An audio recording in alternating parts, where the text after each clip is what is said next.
Okay, so it's day 3 of the reading challenge, which is now becoming the day 3 of the On Point challenge. That's 50 days of online reading for 15 minutes or around about, in which we'll talk about one is we'll keep seeing how my progress is going, and hopefully you can take up a few tips for yourself as well. In the first two videos, we noticed two lessons. One was that we need to maintain eye contact during the course of the content, but when you're reading, it becomes a little difficult. And the second is to go over the content. That I realized from the second video that I made was we need to go over the content and ensure that we are familiar with it so that it's not taken by surprise. Today's reading again will be taken from Everyday Economics by Satish Deodhar. And this book is also on the curriculum of IIM Ahmedabad. So I'm going to be reading from that. I hope you enjoy the reading. So I'll be reading on the topic of taxation and fiscal consolidation. In that, we'll talk about the principles of taxation and the types of taxes. I won't be covering the composition of taxes because it requires some graphic support so that you can make sense of the reading, which I don't have with me right now. And the last part, apart from the principles of taxation and the types of taxation, I will be also reading the takeaways from the budget. Okay, with that, it's over to the reading, and all the best. I hope you enjoy it too. Okay. The principles of taxation. If governments wish to avoid budget deficits or at least minimize them, it is clear that they have no other option but to tax the people and the firms. Therefore, although taxes are highly unpopular, they become a regrettable necessity for financing business of the government. And this begs the questions: which principle should guide the government to collect taxes from society? Now, unfortunately, there are no one single philosophical principle which governments can use. First, there is the benefit principle. I'll repeat. First, there is the benefit principle, which holds that people and firms must be taxed in proportion to the benefits they receive from the government. Okay? That is, if A uses a toll road 5 times more than B, then A must pay 5 times the toll that B pays. The second one is the ability to pay principle. I'll repeat. The second is the ability to pay principle, which holds that taxes which people pay should relate to their income and wealth. That is, if A is at a higher income than B, then A should pay higher taxes than B, because A's ability to earn and therefore pay taxes is more. The third is the horizontal and the vertical equity principles. Now, this states that those who are equal should be taxed equally, and those who are unequal must be taxed unequally. That is, if A and B have the same income, they should pay the same tax. But if A has a higher income than B, then A should pay more tax than B. Now, these equity principles essentially focus on the issues of fairness. Finally, yet another principle that is considered in the principle of economic efficiency. It states that taxes should have a minimal effect on free market consumption and the production decisions. Give me a minute as I turn the page. So, which principle is used by governments and which practice is followed?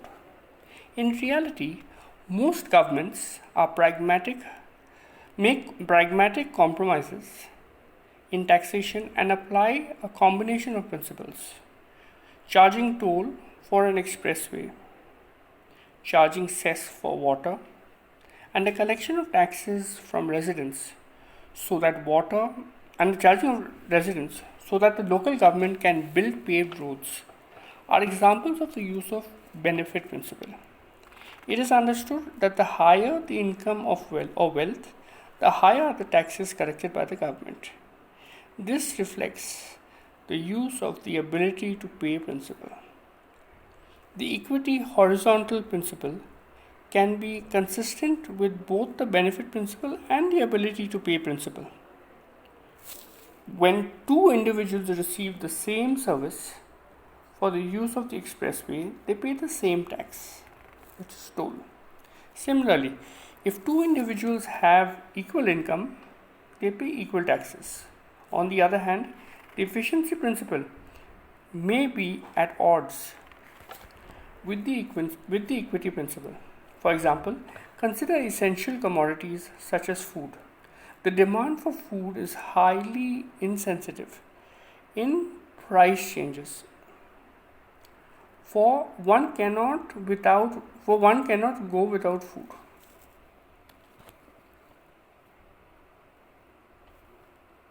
I just lost that. I'll repeat it from the beginning. On the other hand, the efficiency principles may be at odds with the equity principle. For example, consider the essential commodities such as food. The demand for food is highly insensitive to price changes. For one cannot live without food. Therefore, taxes charged on essential commodities such as food may increase food prices, but it will have little effect on consumption. Here, the tax is efficient in the sense that after tax consumption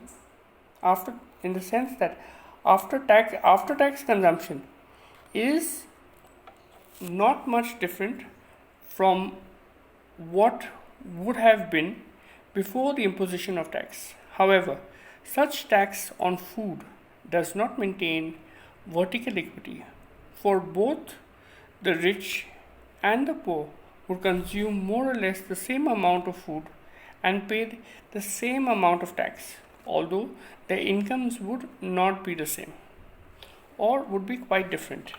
Therefore, two individuals with unequal income are not being treated unequally. The second part I'll be reading is the types of taxes. All taxes are classified as either direct taxes or indirect taxes. Direct taxes such as personal income tax, corporate tax, and wealth tax are charged directly on people and firms. Taxes like income tax are consistent with the ability to pay principle. For example, in proportional income tax, all taxpayers pay exactly the same proportion as their income as tax. Of course, needless to say that the absolute amount of tax is higher for higher incomes. Income tax is generally made even more redistributive by making it progressive. In fact, a higher income individual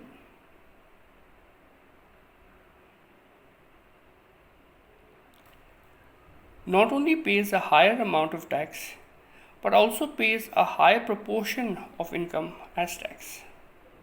A regressive income tax, on the other hand, takes a higher proportion of the income in taxes from the poor and the individual who does not. I'll repeat that. In a regressive income tax, on the other hand, takes a higher proportion of income in taxes from the poor individual than it does from the rich individual. Now, indirect taxes are taxes which are charged to goods and services and therefore are charged indirectly on people and on firms. These taxes include excise duty charged on the production of goods and services, sale tax imposed on goods at the time of sale, octroi charged at the time of goods entering a city, service tax imposed on services, property tax on real estate, customs duty on the import of goods.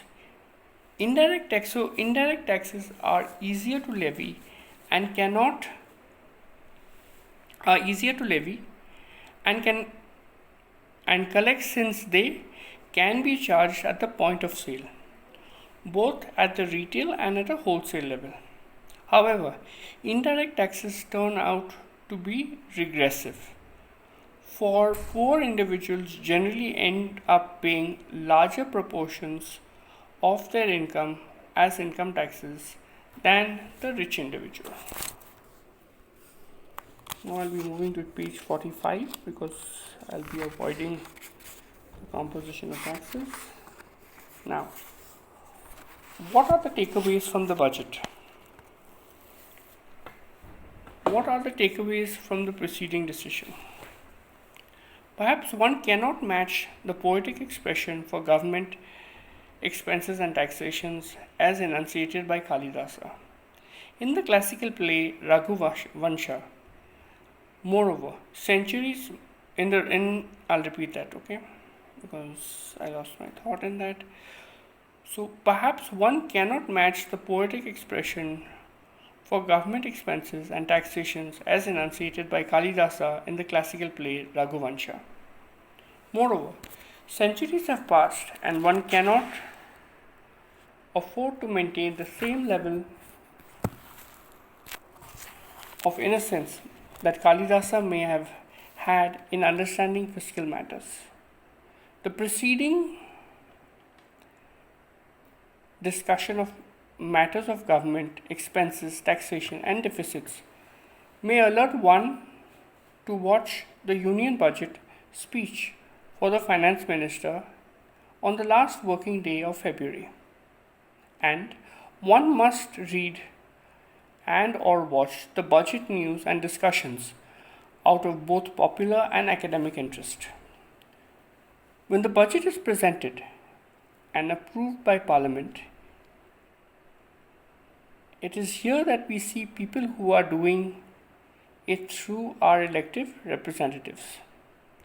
In this context, the reporting by the media about the pre-budget interactions that the government has with various stakeholders, such as industry associations and consumer groups, may hold our attention. Such interactions may give us a clue or two about what issues will be dealt with in the ensuing budget. For example, we know that more and more services are being taxed now. In fact, the largest union budget presented on March 2012, the Government of India had proposed a negative list approach to extending the scope of service tax. That is, it is proposed that all services must be taxed at 12% and henceforth, except the ones that are mentioned in the negative list. The negative list includes only 17 services that are exempted from service tax. For example, these include government administrative services, high school and university education, agricultural services, public transport, entry to amusement parks, are some government approved vocational courses, rent on residential dwellings, and a few more. Going by the negative list, your landlord will charge service tax on the rented premise you use for your office space. However, he cannot charge service tax on the rented apartment you use for residential purposes. Today, the marginal personal income tax has come down to 30%, and one should not expect any further lowering of this tax. However, if one has some spare savings to park profitably, one may want to keep a watch on whether or not there are additions or deletions from the tax deductible financial investments. While some of the provisions of the budget are of tactical importance to individuals for managing their personal finances, others affect us on broader level, societal level. For example, if the revenue deficit expressed as a percentage of the fiscal deficit continues to be very high, it is an indication that it is an indication to you that most of the government borrowings are being used for administrative expenses, which does not lead to asset creation. If the fiscal deficit is quite high as compared to the rule of thumb of 3% of the GDP on the sustained basis, it should be a matter of alarm. For such, a high deficit would eventually lead to high interest rates, which would crowd the private investments and may lead to a worsening of trade deficit for the country. And in a participatory democracy, it is possible to raise such concerns which is with the elected representatives. And there ends the reading for day 3 of the reading challenge or the on point challenge. Thank you very much for watching. My name is Russell Brown and have a good week ahead.